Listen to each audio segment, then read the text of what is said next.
Okay, so welcome back, Elaine, to the Zoom room for another Art of Letting Go live session. So yeah, let's jump into today's inspirational quote to start with, and that should lead us nicely into some teaching around it, and then we'll have a look at today's workbook lesson. Okay, so I'm just going to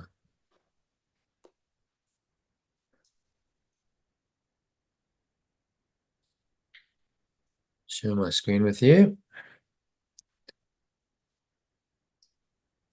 YouTube is trying to redirect. Anyway, okay, so I'll just share my screen with you.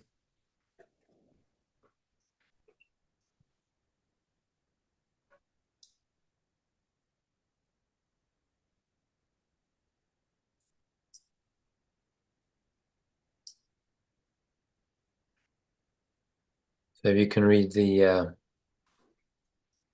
quotes, that'd be good. I can just see screen sharing, a little circular thing. Okay, Yeah. happening now? No, still circling. Okay, just give it a few more moments. There we have it. Yeah, there we go. Can I make that a bit bigger for you, perhaps? Okay. See if we can make it bigger.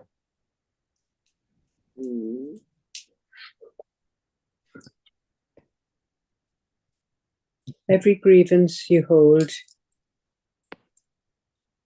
hides a little more of the light of the world from your eyes until the darkness becomes overwhelming. Everything you forgive restores that light. So ask yourself, who is it that you are really hurting? Yeah, so a great quote by a lady called Donna Goddard, who's an Australian author. Yeah, I ask you to be much more honest with yourself than your ego or separate self will like. We just discussed that in our expression, honesty, which is the second characteristic of God's teachers. And it starts with self-honesty. It's this right kind of radical honesty that will help you uncover its dark ways and let them go so you stop hurting yourself, which is what holding any grievance really amounts to. Self-attack and self-harm. So no wonder Yeshua calls the ego totally insane. Any thought system that attacks your true self, which is love, and it's planned for your and everyone else's salvation or awakening from a nightmare, can only be mad. And this is the theme of today's workbook lesson. Before we get into this, I wanted to give you a brief overview of, we did a discussion where we talked about Advaita Vedanta, Buddhism, their similarity to Yeshua's teachings in the course, and the deeper message of the parable of the dying king. Did you watch that, Eva? I haven't had a chance at the moment yet. It's been a sort of bit busy. Yeah. So yeah, let's do that, shall we? Let's see. So let's listen to the. Oh, I think I've seen it from last year or the year before. Yeah, but yeah, reminder.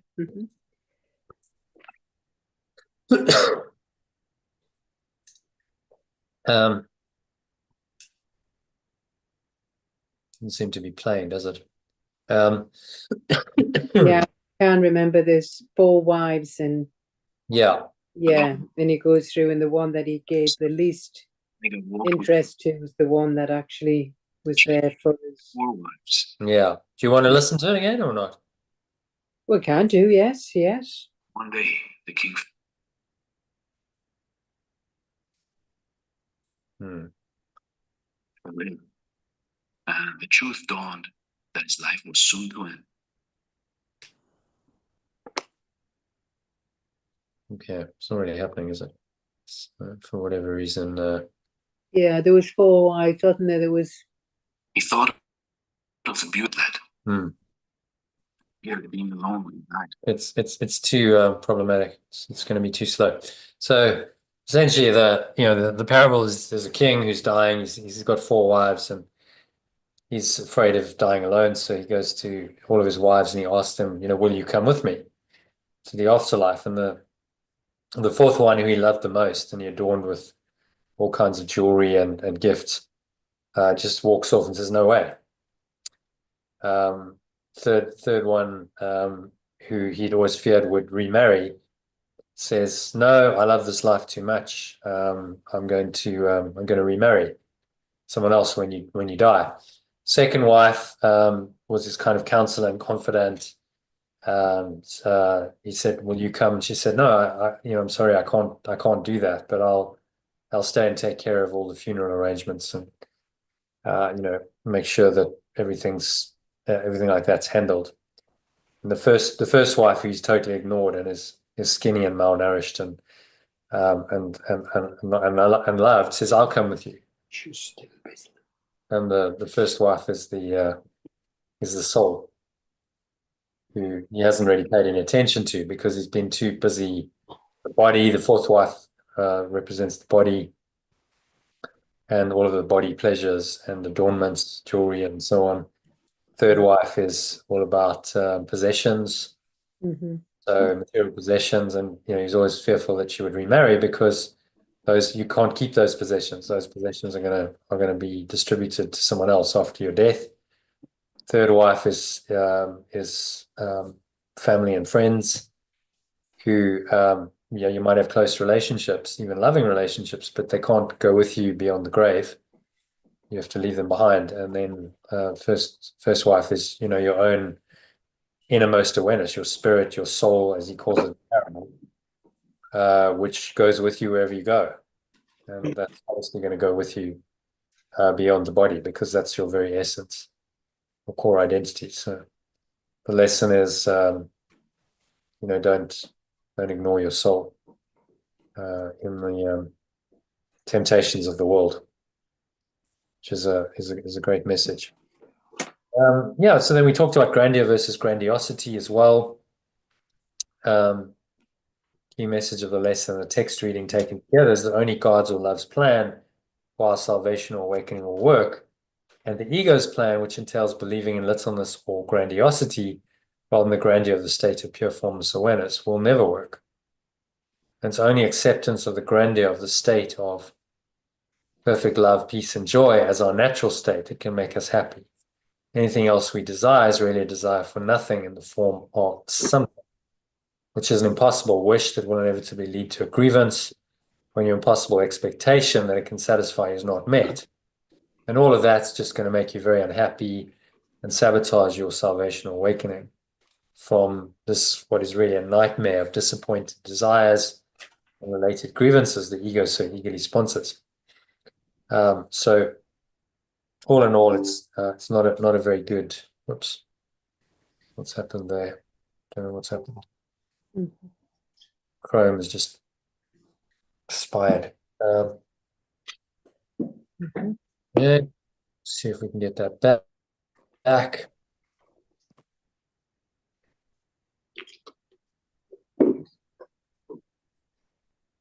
Possibly. Is that coming? Don't know. Anyway, I think that kind of brings us to the lesson, actually. So let's just jump into that, given the browser's not cooperating. So today's lesson is lesson, where are we? 72 is what we want.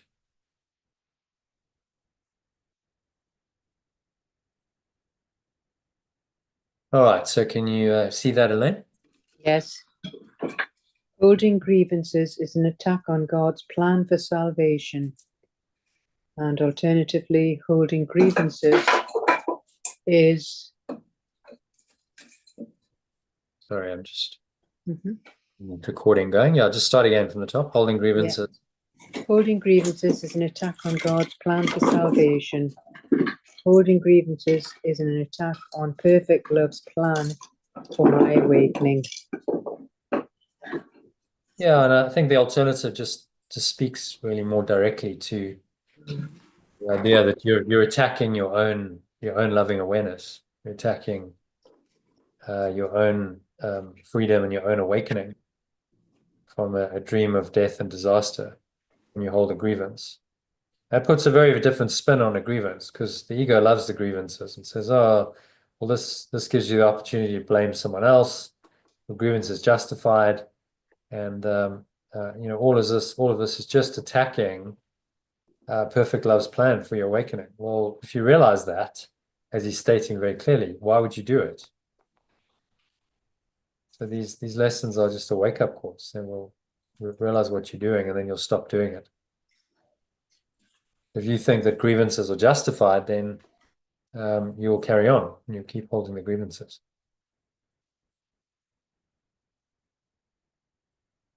Okay, and there's your one of your illustrations. So if you can read that.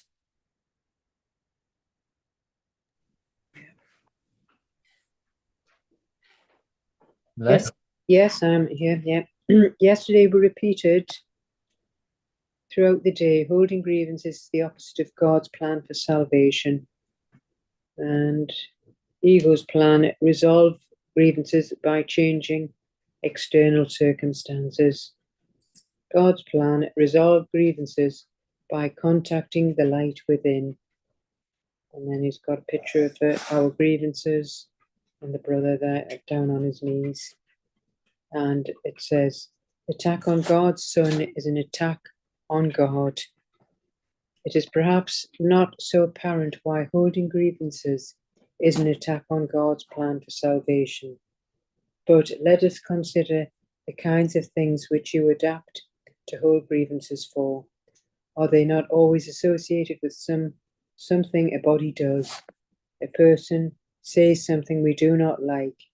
He does something that displeases us. Every grievances that you hold insists that the body is real. It overlooks entirely what your brother is. He is a mind. It reinforces your belief that he is a body and condemns him for it. Herein is God attacked.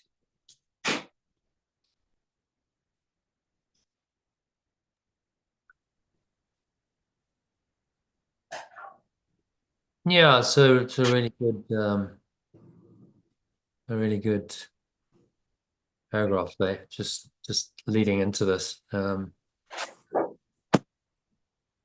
stating the simple truth that we're attacking ourselves. If we attack anyone, we're really attacking ourselves, because we're attacking the self that we really are, and saying, well, that self is now destroyed.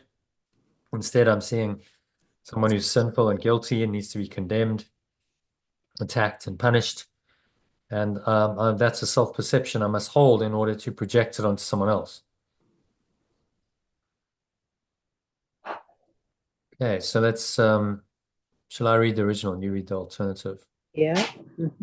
While we have recognized that the ego's plan for salvation is the opposite of God's, we have not yet emphasized that it is an active attack on his plan and a deliberate attempt to destroy it.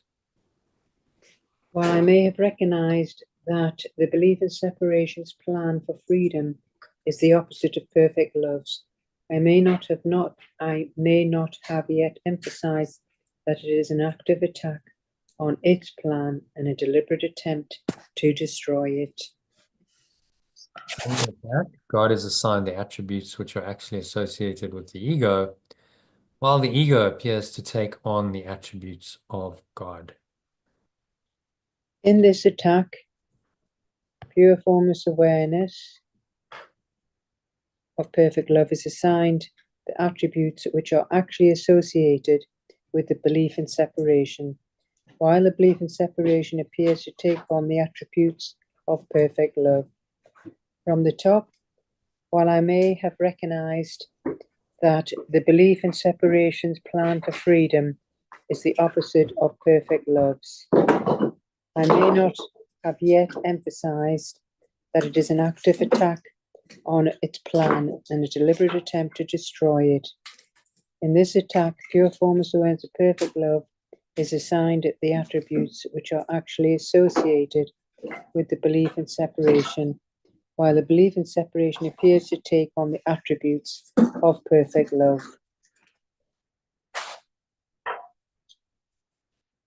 So it's just talking about the ego's or the belief in separation's plan for freedom is the opposite of perfect love's.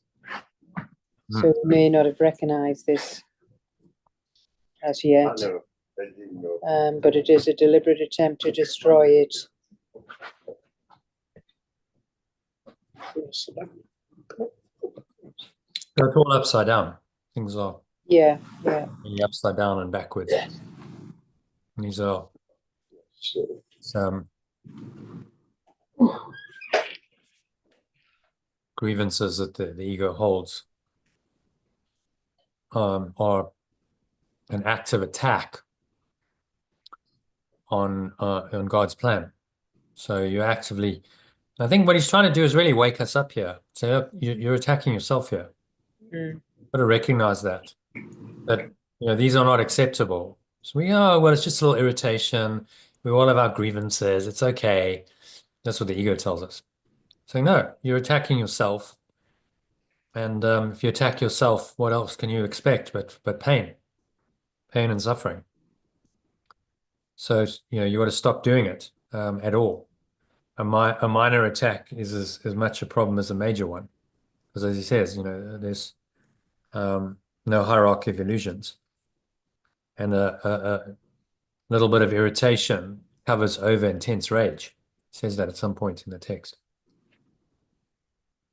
So we need to really be aware of that rage that it's covering over, and not cover it over, and say, okay, well, rather, if I'm attacking, then I need to get in touch with that rage, understand why I'm attacking, bring it all up. It's really not comfortable, but if I bring it all up, I can let it go. I can become aware of that really toxic emotion and start dissipating it by letting it go. And this attack, pure formless awareness of perfect love, is assigned the attributes which are actually associated with the belief in separation. So what the remember the original is God. So what I might just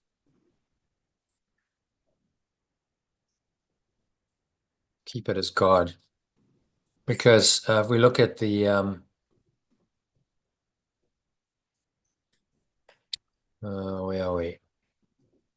Look at the descent into hell. You see how this works. We looked at this before, but you see what happens is that the ego has to create a concept of a fearful, wrathful, vengeful, and separate God. And so the true God of love has now become this fearful, wrathful, vengeful God.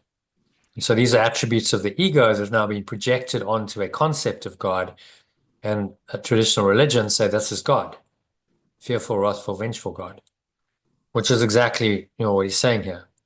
God has assigned the attributes which are actually associated with the belief in separation. The ego, while the belief in separation appears to take on the attributes of perfect love. So there's this fearful, wrathful, vengeful God, and then someone might say, well, I'm into universal consciousness, I'm into universal mind, and this is my God, this is what I believe, and this is love, and this is light, and you see how it works. But actually, you've just reversed that, because that is actually the devil. This is the real problem. This idea of separation. This is a delusion created by this idea of separation as a natural consequence of it. So it actually has nothing to do with God, the true God of pure formless awareness of perfect love, which remains untouched by any of this. So all of this is just part of the ego's deception to convince us that all this is real, and that we have actually destroyed God or love. which is totally insane because you can't, but that's its belief. So you see why it's upside down. Turns everything upside down. That's why it's called evil, because evil means to live backwards. Evil is just live spelled backwards. So when you live backwards, everything's upside down. Then you're in, the opposite of life, which is evil. Live spelled backwards. You're living an upside down life, a backwards life. And, the consequences of that are pretty hellish. Consequences of evil are hell. Lots of pain and suffering, limitation, lack, loneliness, suffering, and inevitably death. And Yeshua's saying to us, well, do you really want that? You've chosen that before. You're choosing it again. Every time you choose a grievance, you're choosing that. Do you really want to make that choice, or are you willing to let it go?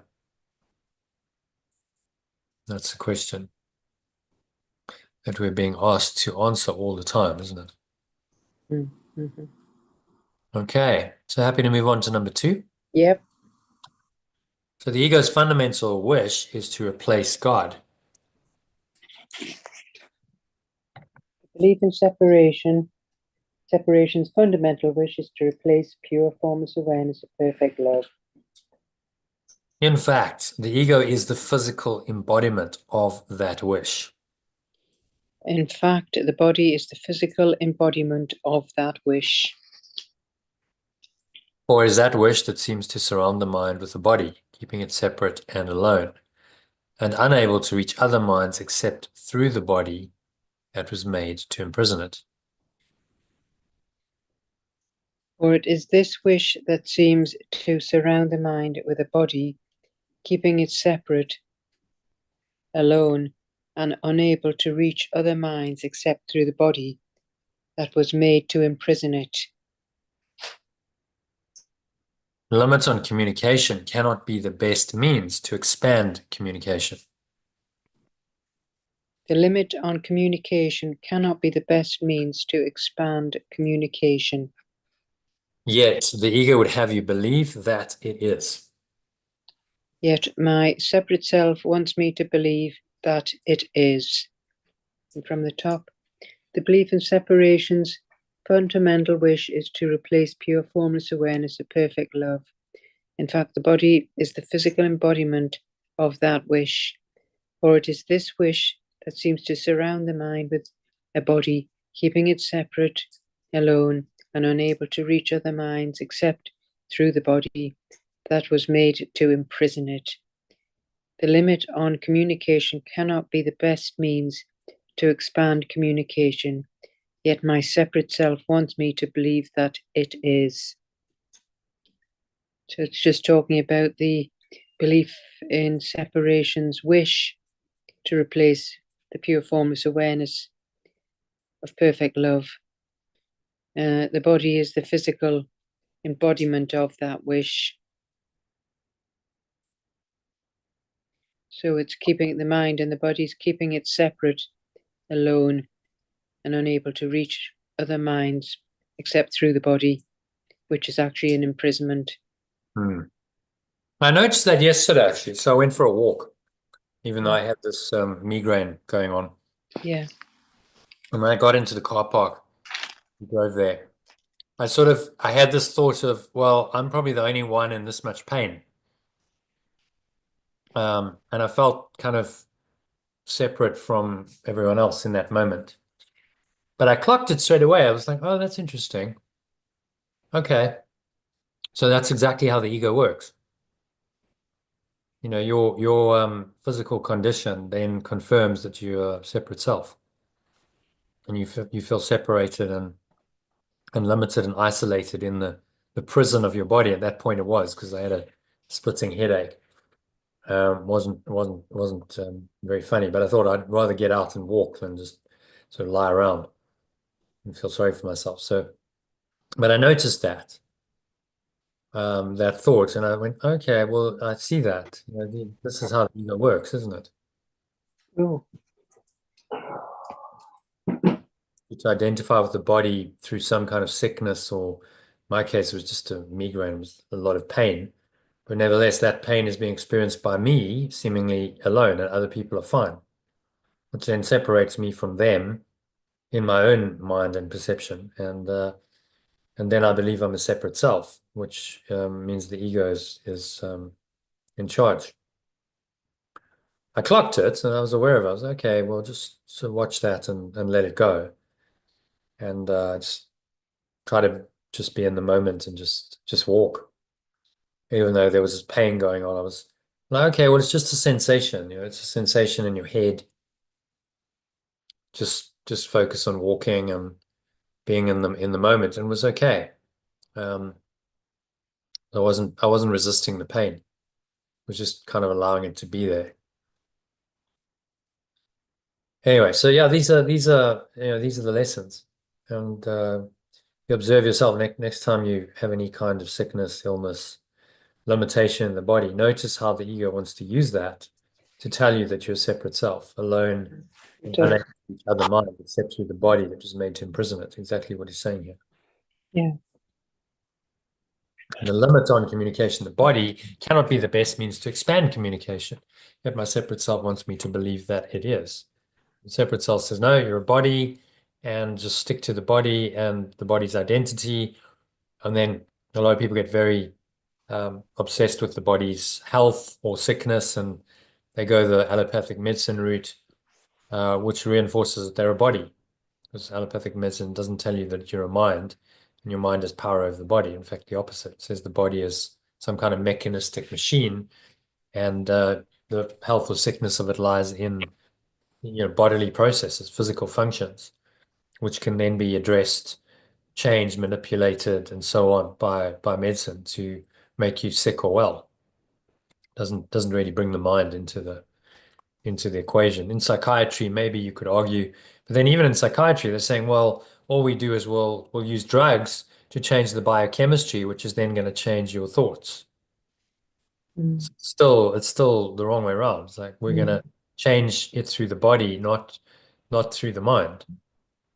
The mind is not seen as primary. The mind is seen as secondary to the body. The mind is a consciousness, is a byproduct of some kind of inexplicable physical process that science can't really explain where consciousness comes from. It's that great mystery. Oh, well, there's consciousness, but it's just a sort of random byproduct of brain function. Okay, that's a good theory. So where did the brain come from? Well, that's a combination of various chemical processes and evolution over billions of years. Right, okay. So you're telling me there was no conscious intelligence behind the design of all this? No, it's totally random. So consciousness is a random accident of brain function. I mean, when you state it like this, it's ridiculous. I mean, who could believe that? It sounds nonsensical. Okay, so then where's the designer of all this? What or who designed the entire world and universe and the brain and the body, and where did all it come from then? Science can't really explain that. It says, well, you get one free miracle, as Rupert Sheldrake says, the Big Bang, and then they try and explain it from there. But without consciousness as the driving agent, it's kind of an empty system. Okay, so everything just kind of randomly happens over billions of years, and various biochemical processes happen. Eventually, you get human bodies and you get life on a planet like this. And that's all just like some kind of random process without any conscious intelligence or design behind it. And I think even scientists struggle to believe that. Because, I mean, hang on. So we're conscious beings. We have sentience. Other animals and plants seem to have that as well. So, there must be something else than just the physical, surely. But scientific materialism and this body identification says, no, you're just physical. That's it. So then he goes on to explore the implications of this belief. If you're just physical, then how does that play out? So you're not dealing here with what the person is.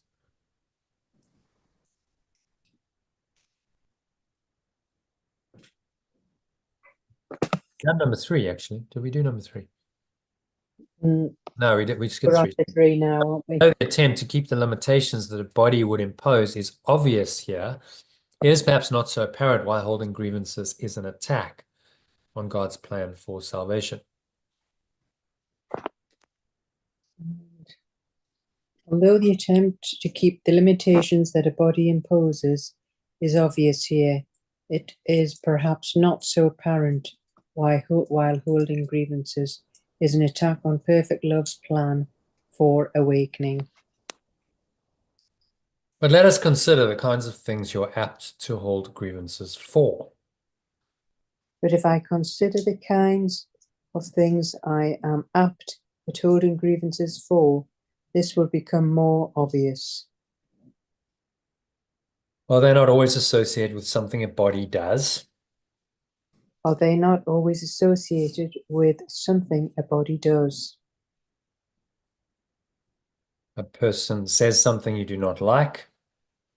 A person says something I do not like. He does something that displeases you.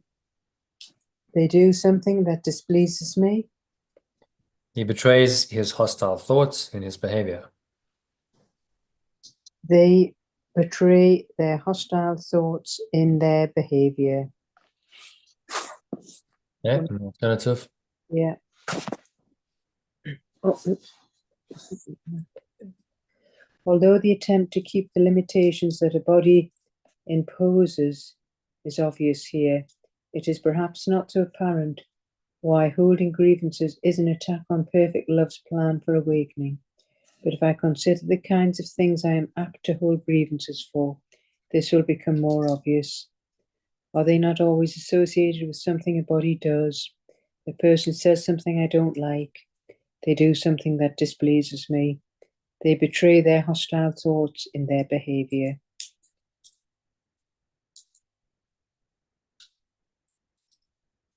Yeah. They're just talking about the limitations that the body has and just explaining that holding these grievances is actually an attack on the perfect love's plan for awakening. Yeah. You hold these grievances against someone, but it's what that person's done in a body. Oh, they've behaved atrociously. That's outrageous. What have they done? And then you blame them, and you often crucify their character. You say, oh, well, you're just such an idiot, or you're just so bad, so evil, and so on. But it's always related to the body's behavior. So there's a mind, the ego mind, directing the body to do what it wants the body to do. Then you get dysfunctional actions and behavior. And then the problem is we judge that as real. We say, okay, well, that behavior is real. The thought system behind the behavior, therefore, must also be real. And so the ego holds sway. The ego as the belief in separation and my separate self must be real, which means the ego is then in charge of your mind, not the Holy Spirit.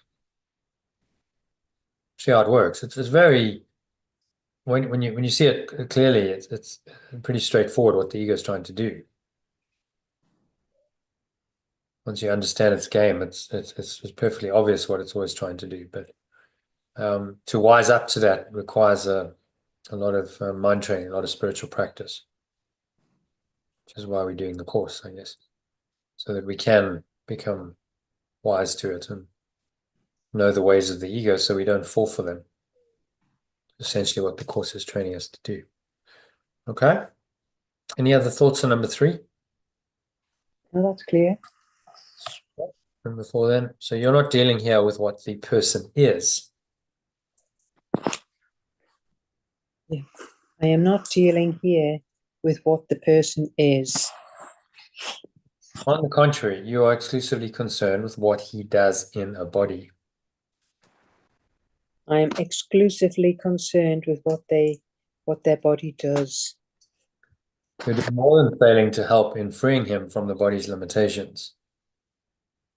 I am doing more than failing to help in freeing them from the body's limitations. You're actively trying to hold him to it by confusing it with him and judging them as one. I am actively trying to hold them to it by confusing it with them and judging them as one. Herein is God attacked. His son is only a body, so must he be as well. This is an attack on pure formless awareness of perfect love, for its extension is only a body, so must be as well. A source, a creator wholly unlike his creation is inconceivable. A source wholly unlike its extension is inconceivable. So from the top, I am not dealing here with what the person is. On the contrary, I am exclusively concerned with what their body does. I am doing more than failing to help in freeing them from the body's limitations. I am actively trying to hold them to it by confusing it with them and judging them as one. This is an attack on pure formless awareness of perfect love, for its extension is only a body, so must it be as well. A source wholly unlike its extension is inconceivable. So it's just saying that we're not going to deal with what the person is, but on the contrary, we are concerned with what the body does. Yeah, so we focus on the body, its actions, and what it does, how it looks, how it behaves, rather than the very essence of that person, which is not a body. You know, we call it the soul, the spirit. That's beyond the body, that's beyond the mind that thinks it's in a body. Yeah, but it's a grand illusion, isn't it? I mean, it's just this huge illusion, simulation, deception that shows us all these bodies doing things and says that's real. That body's real and that body's real, and that's really a person. And that person is really capable of doing that. And then they act it out in form and they have a body to do that. You see the thought system of the ego acted out repeatedly. And then you convince yourself by your misperceptions of it that it's real, which means that you must be real as a separate self. Your separate self and your body are real, and the world is real, and everything that supports the separate self is real. What a setup. I mean, what a deception. And it goes on to say that's just an attack on pure formless awareness of perfect love.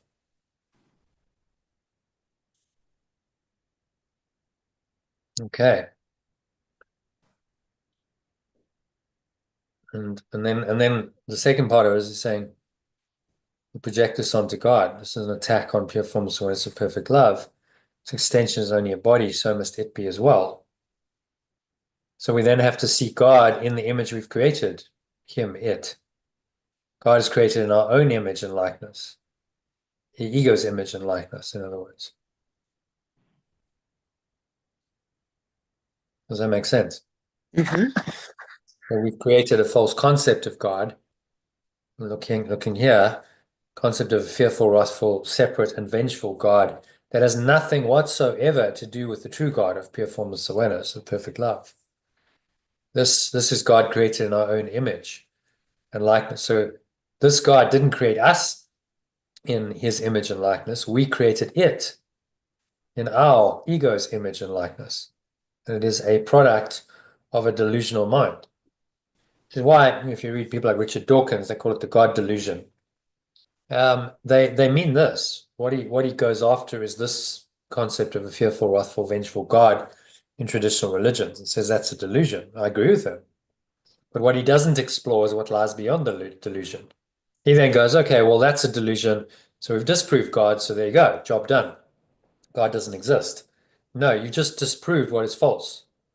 But you haven't addressed what underlies that. He touches on this very briefly in the introduction to his book, The God Delusion, and then doesn't explore it further. So your whole book about God just touches on this in a page or two and then ignores it and just focuses on a false concept of God, because that's quite easy to tear down, whereas to tear this down is actually impossible.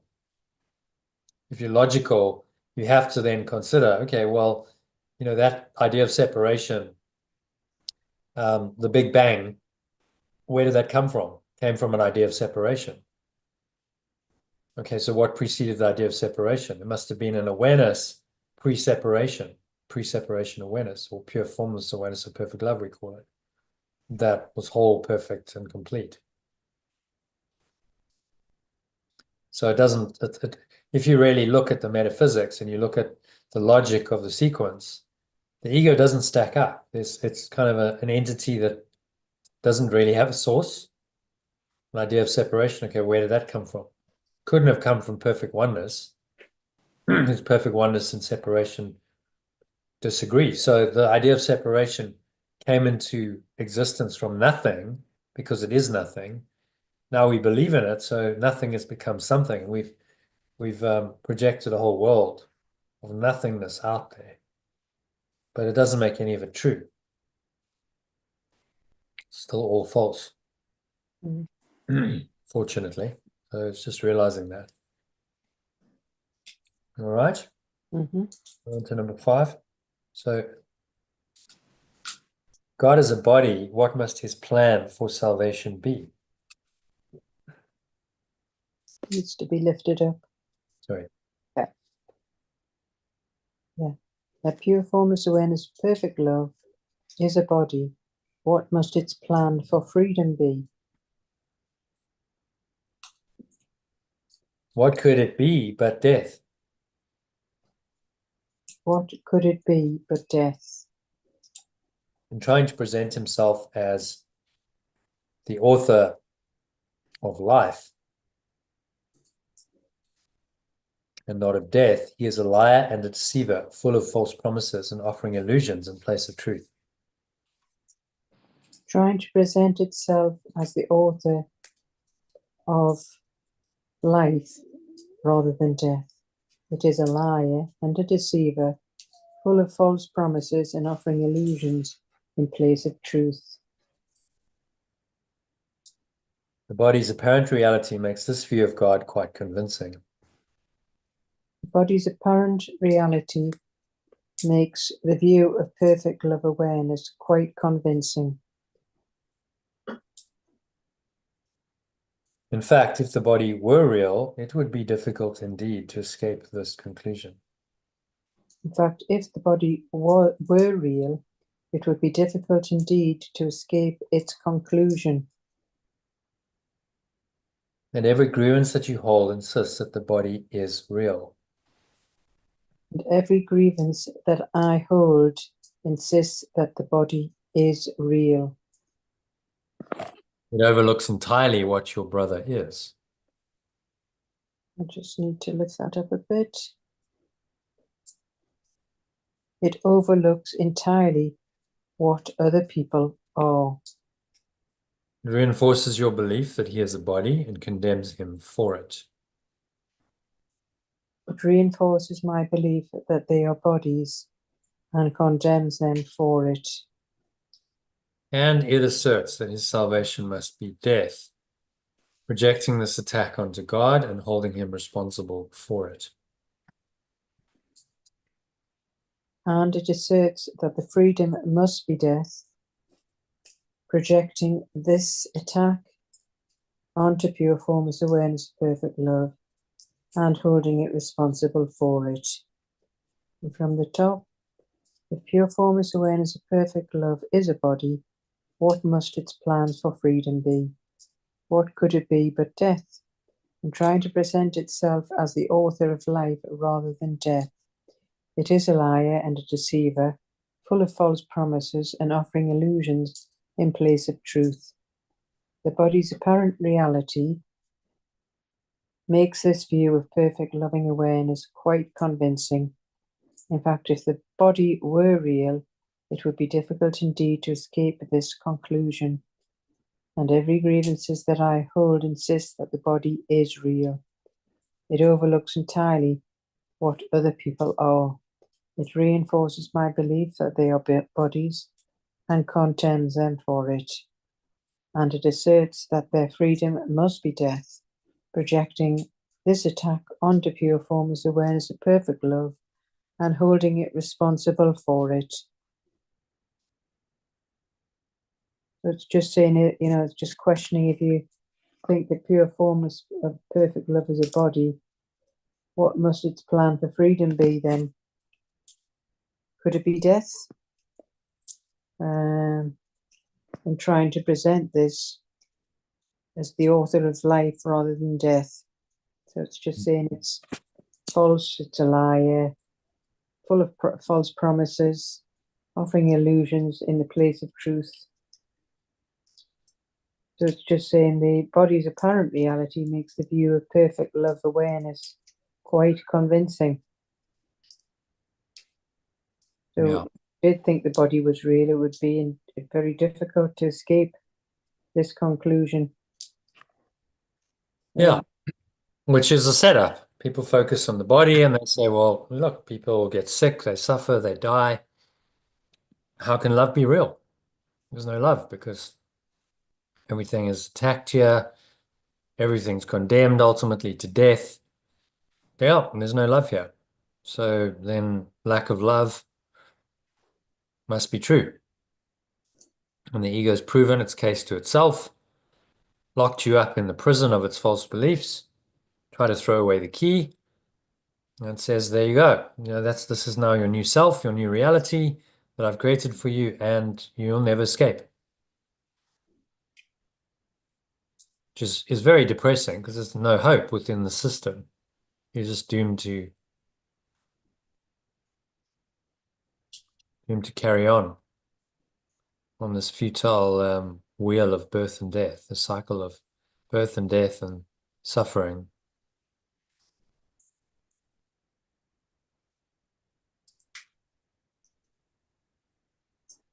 Okay, happy with that? Yeah. Mm-hmm. So to this carefully prepared arena where angry animals seek for prey and mercy cannot enter, the ego comes to save you.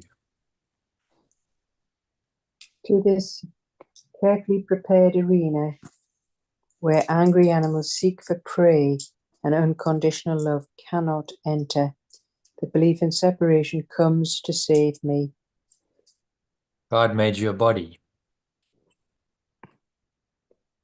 Pure formless awareness of perfect love made me a body. Very well. Very well. Yeah, let's accept this and be glad. Let me accept this and be glad. As a body, do not let yourself be deprived of what the body offers. As a body, I will not let myself be deprived of what the body offers. Take the little you can get. I will take the little I can get.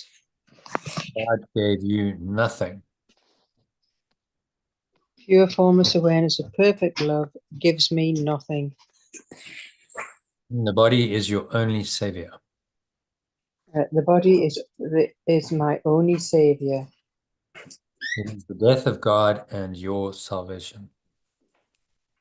It is the death of perfect love and my freedom. Okay, Yeah. from the top. Yeah. To this carefully prepared arena where angry animals seek for prey and unconditional love cannot enter, the belief in separation comes to save me. Pure formless awareness, perfect love made me a body. Very well. Let me accept this and be glad. As a body, I will not let myself be deprived of what the body offers. I will take the little I can get. Pure formless awareness of perfect love gives me nothing. The body is my only savior. It is the death of perfect love and my freedom. And it's just talking about the separate self and its thought, you know, it's thinking that it serves itself very well and it's its savior. And let's not deprive ourselves of what the body offers, even though it's only little. And it will be the death of the perfect love and my freedom when we make this decision. seeing our body as the savior.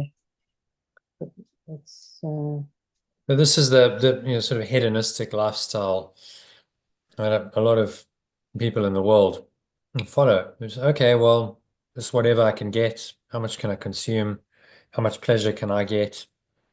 It's the what's in it for me show. I'm going to consume and get as much as I can while I'm here because I'm just a body. Even though obviously that's ridiculous because everyone knows they're going to die at some point. They're living in a fool's paradise, really. Not going to last. You are going to get old and you are going to die. So, but for a time, that can seem to work. You've seen your thought system in action, haven't you, with some of your relatives?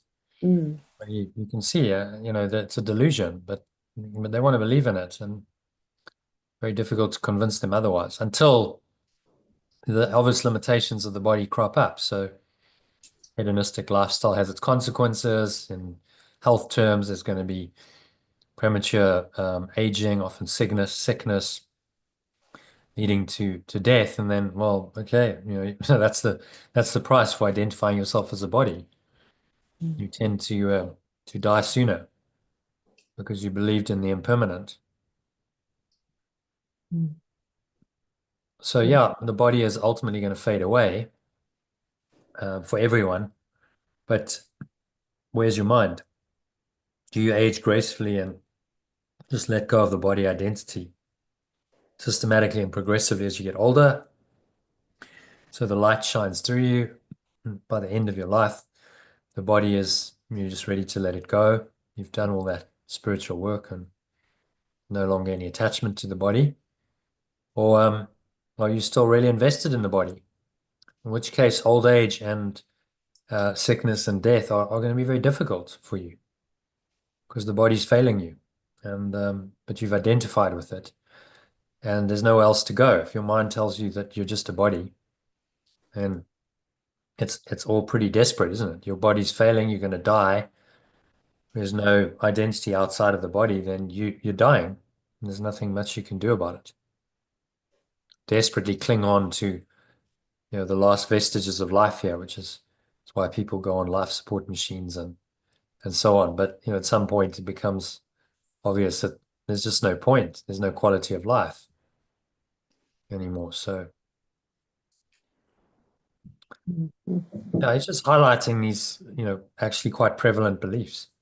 Many people believe this, which is why we have such a crazy, insane world. mm. Okay, number 7. This is the universal belief of the world you see. This is the universal belief of the world I see. Some hate the body and try to hurt and humiliate it. Some hate the body and try to hurt and humiliate it. Others love the body and try to glorify and exalt it.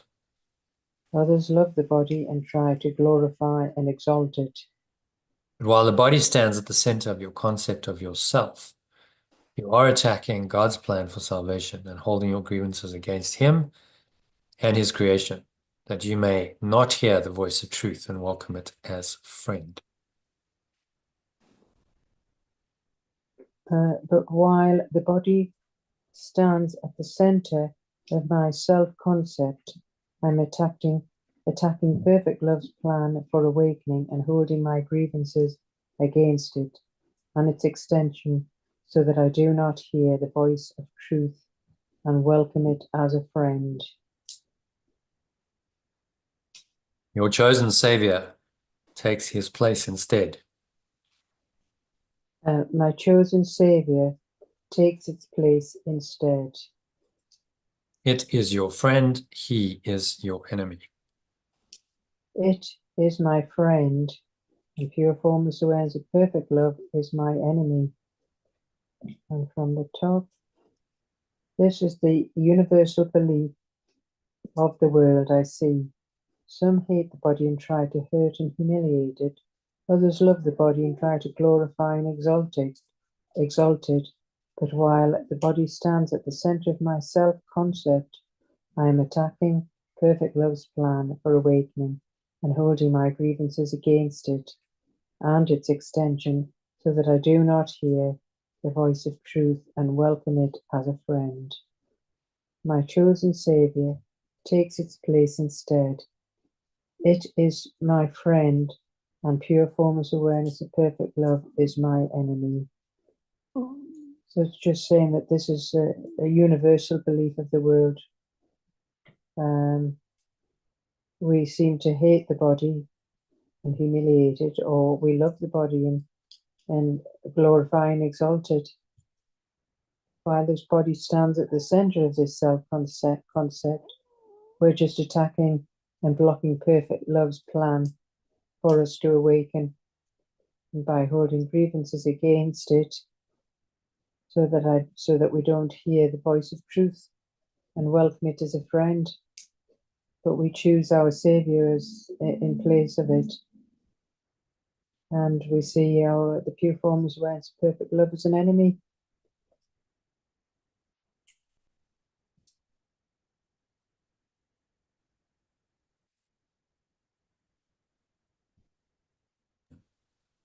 Is seen as an enemy, which is crazy. You know, this is love and joy. From the ego's perspective, this is the enemy. And the ego, being the belief in separation, this whole insane thought system, guilt and sin, and a fearful, wrathful God, this is our friend. And we must then give allegiance to it, believe in our separate self and the world it's created, to defend ourselves against pure formless awareness of perfect love, which is the enemy. Oh, that's a totally bizarre, insane belief system, and that's the ego for you. If you really look at it carefully and see what it's made of, who in their right mind could choose it? This is what Yeshua's teaching us. You know, if you really understand the ego, you couldn't choose it in your right mind, because it's clearly so insane. But if you're confused and you don't know who you are, then these ideas and beliefs can seem to be valid, even valuable. You cherish them, you love them. And think of people are really self-invested, egoic. You know, they buy into all this, and they will do the most insane, crazy, sometimes very hurtful things to themselves and others to defend this self-concept against pure formless awareness of perfect love, because they perceive that as their enemy. Totally insane. So what he's telling them, totally insane. There's no justification or reason for it at all, which is where the Course is helpful. It doesn't try and justify any of this. Many teachings do and say, well, you know, there's some value in the ego and your consciousness. You have to have the ego in the world to help you, and somehow that's useful here. Although there's a spirit, there's another reality they might acknowledge. Kind of this dualistic belief that both exist. And the Course says no, both don't exist, both can't exist because they contradict each other. So you have to choose between them.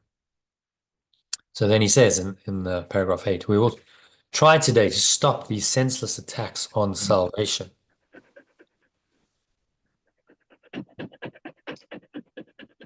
Yeah, the light of truth in us. No, wrong one, Elaine. Number 8. Yeah, sorry. I will try today to stop these senseless attacks. Oh, yeah. I will try today to stop these senseless attacks on my awakening and freedom.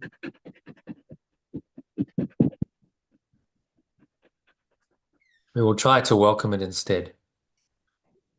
Excellent. I will try to welcome them instead. Your upside-down perception has been ruinous to your peace of mind. My upside-down perception has been ruinous to my peace of mind. You've seen yourself in a body and the truth outside you, locked away from your awareness by the body's limitations. I have perceived myself in a body and the truth outside me, locked away from my awareness by the body's limitations. Now we are going to try to see this differently.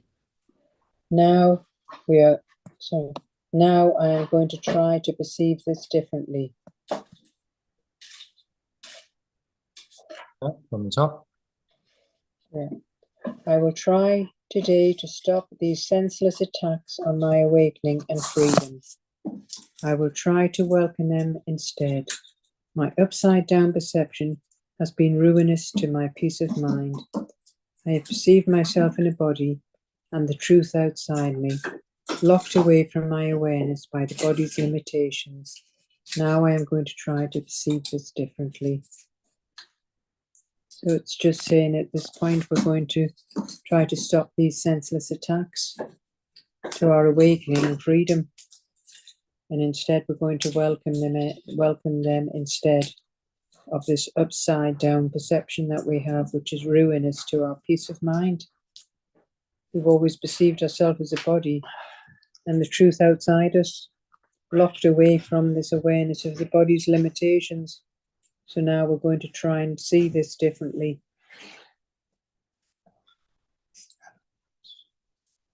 Yeah, it's a determination to say, okay, I want to change this. Change the way I see. But it's a radical change. It is. You're not seeing yourself as a body anymore. For a lot of people, that's inconceivable. What do you mean I'm not a body? Of course I'm a body. I can see it, feel it, touch it. I've lived in it my whole life. Must be a body. And then they think you're crazy because you're pointing to something beyond the body. Mm. But this is why the two systems don't reconcile. One of them is true and one of them is not. And, both fight for position in your mind. One's saying it's true. The other one's saying it's true, but they disagree. So you have to choose. So the light of truth is in us where it was placed by God.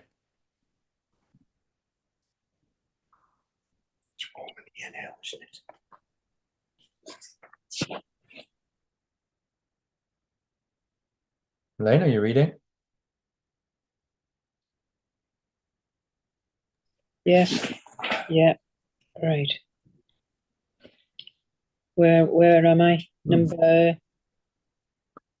Yeah. The awareness of truth is in me. 9. Yeah. The awareness of truth is in me, where it was placed by pure formless awareness of perfect love.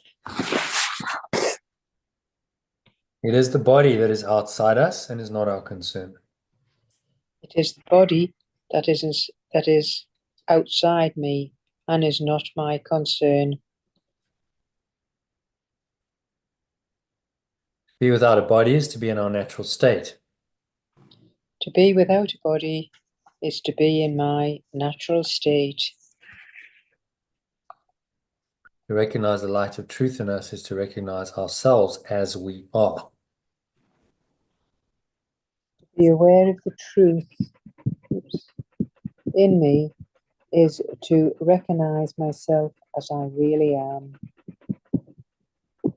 To see ourselves as separate from the body is to end the attack on God's plan for salvation and to accept it instead. To perceive myself as separate from the body is to end the attack on perfect love's plan for awakening and to accept it instead.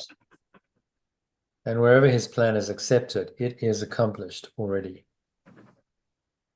And wherever its plan is accepted, it is already accomplished. Okay, from the top.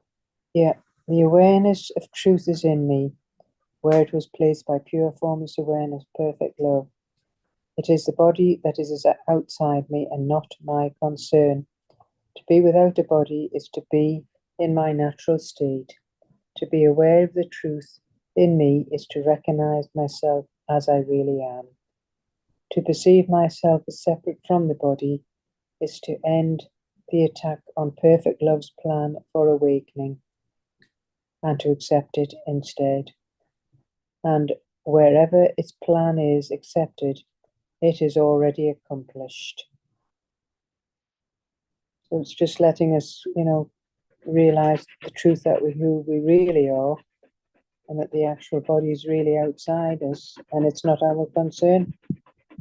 And to be without this body is our natural state. And to recognize the truth of who we really are. Illustration is quite good in this regard. Yeah. You see yourselves, most people identify themselves as a body, a separate self. Truth is somewhere outside, somewhere up in the heavens. God is in the sky, or some other dimension. That's slightly more sophisticated belief than up in the sky, but nevertheless, God is outside, somewhere up out there beyond me. And this is saying, no, you got it all wrong. The light of truth is in us. It's in fact the very core of our own mind, of our own awareness. So it's hidden in our own mind where we're not going to look because we're so busy looking outside of us. Because that's what the body wants us to do, that we don't look within. And to be without a body is to be in our natural state. Recognize the light of truth in us is to recognize ourselves as we are. Body is outside us and is not our concern. This is pretty radically different to a lot of teachings, isn't it? Most teachings will say, well, there's a body, mind, and a soul or spirit. So there's this sort of triune aspect. Each of them is real, and you need to attend to the body, and the body has needs, and the body has some kind of reality. You need to attend to it. It is very much your concern. You've got to look after your body, and you've got to nurture your body, and you keep your body healthy, and so on and so on and so on. Even if it seems to be positive, the problem is the focus is then still on the body identity. You can try and keep the body healthy and strong and fit and young and active, but inevitably, no matter what you do, how well you take care of the body, it's going to die. So it's a losing battle, isn't it? You can be the most diligent healthcare nut, and you're still going to die at some point. A lot of joggers actually. So, right, I'm jogging to keep myself fit, and they drop dead jogging. Jim Fix, who was the sort of guru of jogging when jogging took off in the 60s and 70s in the US. Yeah. He died jogging. He didn't listen to his mind. He just went, well, I'm a body and I've got to do my 5 miles a day, I think, come rain or shine. That was his program, because he was too identified with Jim Fix the jogger, right? So he'd had a long trip. He wasn't feeling that great. Instead of saying, look, I need a break. I'm not going to go jogging today. It's fine. Yeah. No, I've got to go jogging because my ego mind tells me I've got to go jogging because that's what I do every day. And he went jogging and, had a heart attack, died. Because he didn't listen to his mind, too identified with the body and the identity around the body. Oh, I'm a jogger, see? So I'm a jogger. I identify myself by the activity of the body, and then he gets a name for it, and he's got to be, Mr. Super Jogger. So he's got to always jog, otherwise that self-concept isn't being fed. And there's the delusion, there's the attachment, which eventually killed him, because he may, if he'd taken a rest that day, and his body wasn't stressed, taken a day or two's rest, he might have not had a heart attack. He might have lived many years longer. It was just a combination of factors. His body was overstressed, and that tipped him. By the way, so did Abraham Maslow, actually. Also died of a heart attack jogging. Found that out the other day when I was reading about him. So, point is, whatever you're doing to further the body's health, the body's going to die eventually. So it's a losing battle. It's a sinking ship. It's like trying to bail water out on the Titanic. It's sinking, and okay, well, if I bail faster, I might be able to keep the ship afloat a little bit longer. Yes, maybe, but it's going down anyway. So, why not just accept the inevitable and disidentify from it? The Holy Spirit gives you the life raft and says, get in that. While the ship's going down, get in that, because you're not on the ship. You're not a body. You're not on the ship. None of that's actually real. So you don't get sucked into the maelstrom of the ship sinking, which is what the ego tries to get your mind to do. You're on the lifeboat of the spirit. It takes you away from it all. Body is outside of us and is not our concern, as the lesson says. Okay, and just read that a little bit. To see ourselves as separate from the body.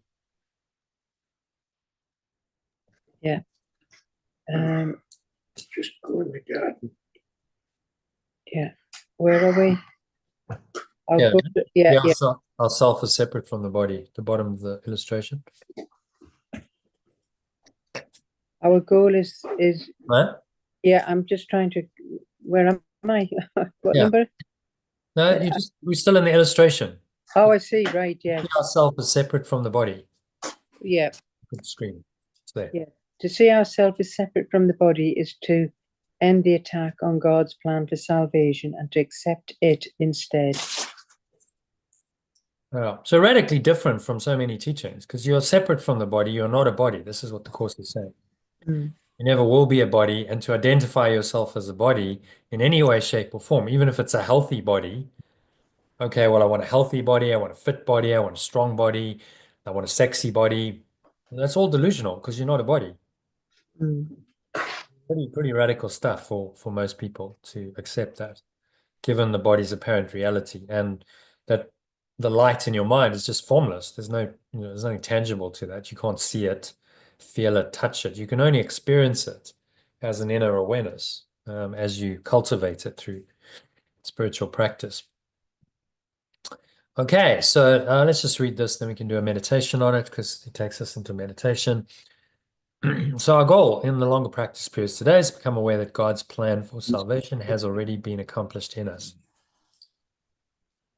Yeah. Then we will wait in quiet. Where am I? Yeah. My goal in the longer practice period. Yeah. My goal in the longer practice period today is to become aware that perfect love's plan for awakening has already accomplished in me. To achieve this goal, we must replace attack with acceptance. To achieve this goal, I must replace attack with acceptance. As long as we attack it, we cannot understand what God's plan for us is. As long as I attack it, I cannot understand what perfect love's plan for me is. We are therefore attacking what we do not recognize. I am therefore attacking what I do not recognize. Now we're going to try to lay judgment aside and ask what God's plan for us is. Now I am going to try to let go of all judgment and ask what perfect love's plan for me is. What is salvation, Father? I do not know. Tell me that I may understand. What is freedom, my source? I do not know. Tell me so that I may understand.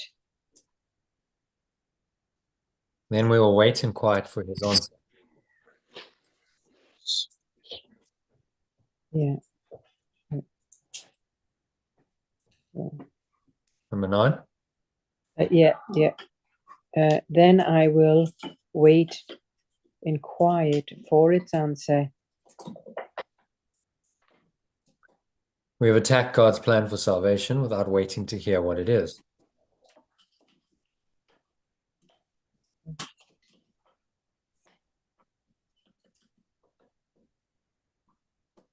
Sorry, where am I? Number 10. Oh, I can see it now, yeah. I have attacked the perfect love's plan for awakening without waiting to hear what it is. We have shouted our grievances so loudly that we have not listened to his voice.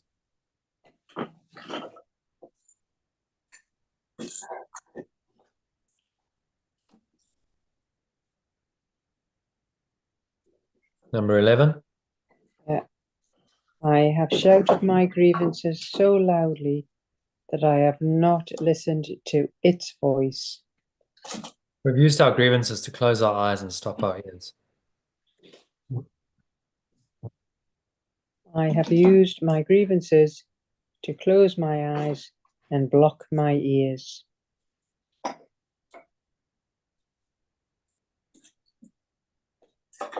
Okay, then just read it from the top. Then I will wait in quiet for its answer. I have attacked perfect love's plan for awakening without waiting to hear what it is. I have shouted my grievances so loudly that I have not listened to its voice. I have used my grievances to close my eyes and block my ears. Okay, never mind. You didn't read it all, but it doesn't matter. So yeah, we can dive into meditation now, Elaine, or we can just finish reading it. If you got a timeout, we've got 2 paragraphs to finish reading, and we could end there, or Yeah, I think I'd better end because the dogs are getting very restless. They're pacing. They do need to go for their round the block. yeah, okay. So we got 2 more paragraphs. You okay with that? They're quite short, so So, now we would see and hear and learn what is salvation, Father. Sorry, where am I? Yeah, sorry, it's just I can't concentrate because there's Dave's pacing around, the dogs are pacing around. Number 11. Now I want to see, hear, and learn truly. Yeah, I'll have to get moving. Yeah, now I want to see, hear, and learn truly. What is salvation, Father? What is freedom, my source? Ask and you will be answered. I will ask and I will be answered. Seek and you will find. I will seek and I will find. We're no longer asking the ego what salvation is and where to find it. I am no longer asking my belief in separation what freedom is and where to find it. We are asking it of truth. I am asking the truth. Be certain then that the answer will be true because of whom you ask. And so I am certain that the answer will be true because of what I ask. Yeah, from the top in alternative. Yeah, could we move on because I've got the dogs going round in circles. Okay, go Yeah. on, paragraph. So whenever you feel your confidence wane and your hope of success flicker and go out, repeat your question and your request, remembering that you are asking of the infinite creator of infinity who created you like himself. Yeah. Whenever I feel my confidence wane and my hope of success flicker and fade, I will repeat my question and my request, remembering that I am asking of the infinite source of infinity, which extends me like itself. What is salvation, Father? I do not know. Tell me that I may understand. What is freedom, my source? I do not know. Tell me, so that I may understand. Yeah, he will answer. Be determined to hear. It will answer, and I am determined to hear. Yeah, and then just to summarize, in the shorter practice periods, this is the lesson again, holding grievances is an attack on God's plan for salvation.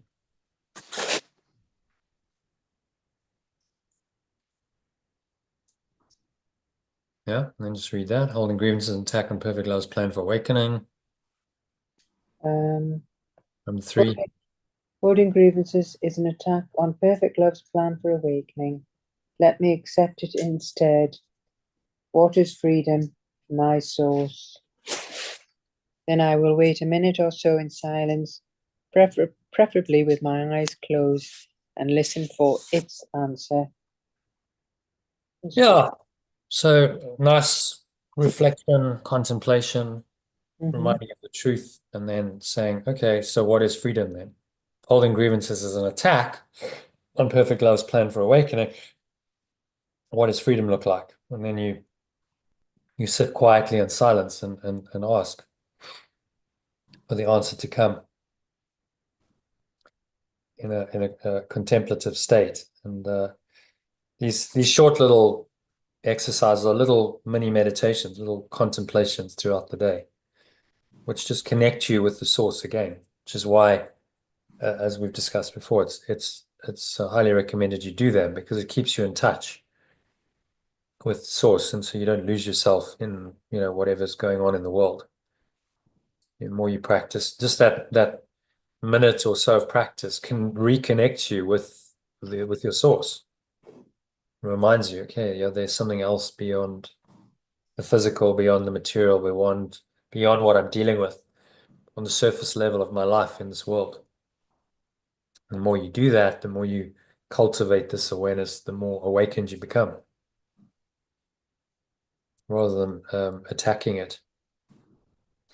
A really good lesson, and really worth remembering. Whenever you hold a grievance against someone, or someone's holding a grievance against you, it's an attack on perfect love and on its plan for awakening. So if you hold that grievance, you will never awaken. You will stay in the prison of your separate self forever until you release that grievance. That's quite a thought, isn't it? The grievance is like the prison bars. They keep you in prison, in a mental prison.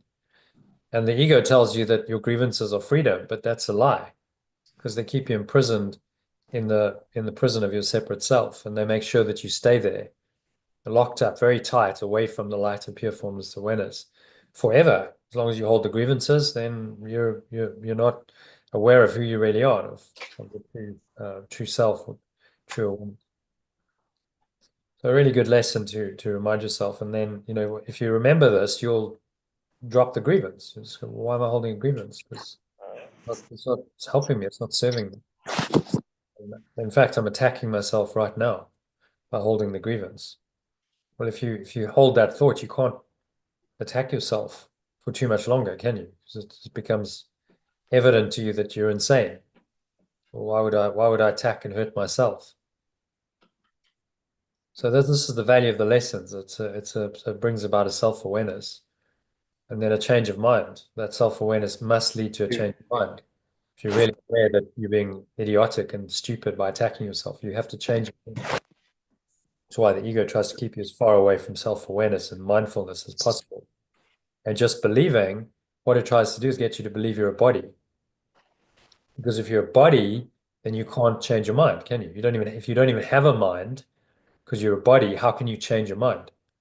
Do you see the strategy? It's clever.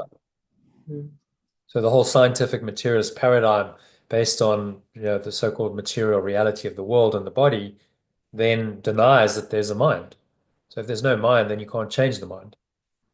Very cleverly, then the ego's stopped you from ever changing your mind about who you are, which is why people are, blindly adhere. The intelligent people, scientists, I mean, these are not stupid people, but they will adhere to this. You go, well, why? How could you be so blind? Because the ego has blinded you to the truth of who you are.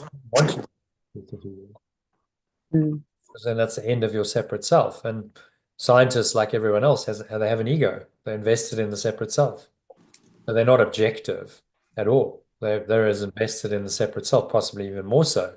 If you're some, scientific bigwig, you got a name in the scientific community, then you're very invested in your ego and that identity, and not then open to the truth. Once listening to a guy doing a lecture at Cambridge, and he just glossed over the truth. He said, "Well, at time t equals 0, we actually don't know what happened." And then just carried on with his lecture. But hang on, that's a pretty important statement. What you're saying is you don't actually know. You're clueless. At time t equals 0, i.e. eternity, no time, you have no idea what's going on. You have no idea. All your models break down. So maybe you should just ponder that for a bit and start, if you started wondering as a philosopher would, okay, so what does time t equals 0 really mean? And go into some kind of inner exploration of it. This is what the mystics have done throughout the centuries. Then you start coming to some realizations. Okay, time t equals 0 exists as the state of pure formless awareness in me, and I can go into that timeless state and experience it. Now, it's not just a theoretical concept, it's an actual experience. Is when you become a mystic and when you start really understanding this stuff. Anyway, I'm keeping you, Elaine. You probably have to go. No, it's interesting. As I say, funny enough, that the pacing seems to have quietened down, but yeah, I will need them to go to their loo when they're 10-minute round the block. Yeah. Yeah, but yeah, no, that's very interesting. Thank you. Yeah, great. So hope you enjoyed that. I did. Yeah, I guess I'll see you next week. Yeah. See you next week. Yeah. So, Stay yeah, in flow in the meantime. Trying you to too as well. Yeah. stay practicing. Yeah. Just trying to keep letting go and I will. navigate through the all the challenges. Yeah. Yeah. Just, Um, interesting. Yeah. yeah, it is. It's all part of the journey. So Yeah. cool. Great. Okay. All right. We'll go well. You too. See Have a you good week. maybe next week, Tuesday, Wednesday, something like that. Yeah. Okay. Yeah. That'll be good. Yeah. Okay. Stay in flow. Keep practicing. Keep doing the lessons. Will do. I do a meditation at least once a day and do the shorter practice periods will help you. So if you can remind yourself of these lessons in Hmm. between, whether you're cooking or shopping or walking or doing whatever, just bring up the lesson for a minute and just remind yourself that's going to help you a lot to stay connected. Yeah. I shall do that. That's great. Okay. Keep me motivated. Yeah. Thank you. Okay. Namaste. Pleasure. All right, Elaine. Namaste. Okay. Bye. Bye.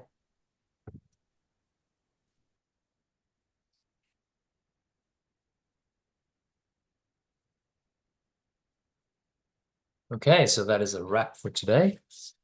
Thank you to Elaine for joining the session, making it more than a monologue. Hopefully you enjoyed that dialogue. If you really enjoyed it, then why not hit the subscribe button and you'll be subscribed to, you'll be notified whenever I go live, which is typically 2 or 3 times a week. And about any videos that I post, there's going to be quite a lot happening in the community this year, so watch this space.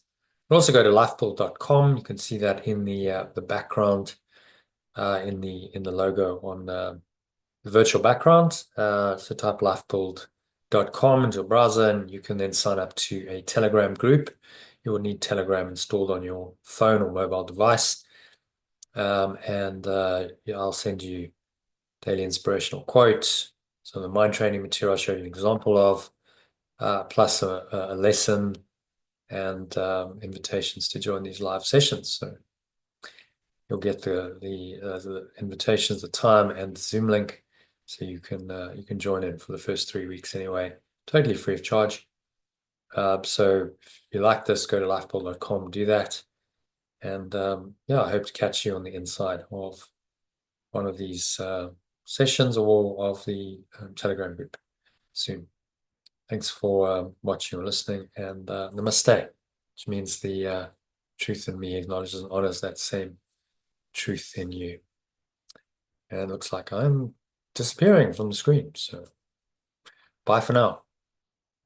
Namaste.